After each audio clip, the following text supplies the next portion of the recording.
जिसके घर में बेलपत्री का वृक्ष होता है ना, उसके घर में सारे तीर्थ अपने आप विराजमान रहते हैं। जिसने अपनी जिंदगी में एक बार अगर किसी बेलपत्र के वृक्ष का रोपण किया है, बेलपत्री का वृक्ष लगाया है, बेलपत्री का पौधा लगाया है, उसको हजारों हजारों अश्वमेध यज्ञ का फल एक क्षण में प्राप्त हो जाता है। जिसके घर में बेलपत्री का तो पहला चंदन बाबा के शिवलिंग पर, दूसरा गणेश जी पर चंदन की उंगली, तीसरा षडानंद कार्तिकेय पर चंदन की उंगली, चौथा अशोक सुंदरी पर चंदन की उंगली, पांचवा जलाधारी पर चंदन की उंगली, छठा जो शिवलिंग का जल बह रहा है इसके ठीक विपरीत की ओर चंदन की उंगली, और सातवां चंदन नंदी के मस्तक के ऊपर जो दो सींग लगे रहते हैं उस पर चंदन की उंगली। ये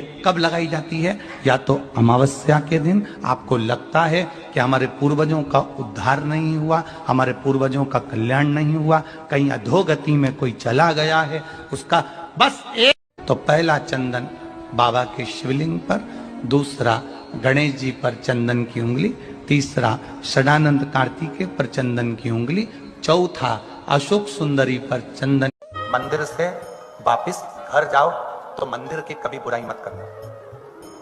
तीर्थ से घर जाओ तो तीर्थ की कभी बुराई नहीं करना। शिव महापुराण से घर जाओ तो शिव महापुराण की कभी बुराई नहीं करना, कभी नहीं। चौथा, इन तीन से भी बढ़कर एक चौथा स्थान है जहां की बुराई नहीं करी जाती। वो चौथा स्थान है, एक पिता अपनी लड़की का विवाह कर रहा हो और उसके विवाह में तुम गए हो, कोई कमी अगर रह जाए तो उस बाप की बेटी के विवाह की कभी बुराई मत करना। एक बाप ने अपनी बेटी की शादी करने में कितना कितना जोड़ा होगा, कैसे कैसे जोड़ा होगा, ये वही जानते हैं। 300 रुपए की एक भोजन की प्लेट, 500 रुपए की एक बफेट की प्लेट भोजन की, वो भोजन की प्लेट 500 रुपए की प्लेट उठाई और 500 रुपए जुड़ गए।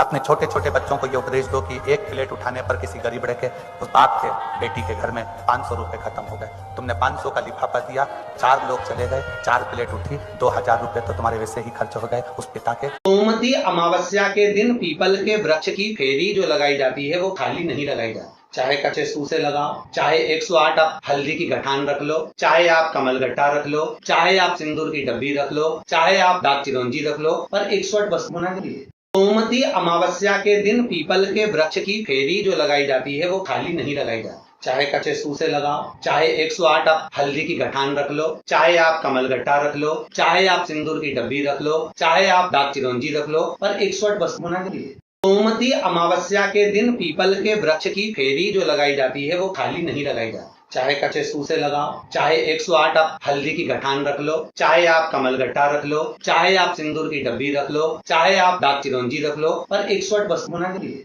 सोमवती अमावस्या के दिन पीपल के वृक्ष की फेरी जो लगाई जाती है वो खाली नहीं लगाई जाती। चाहे कच्चे सूसे लगाओ, चाहे 108 आप हल्दी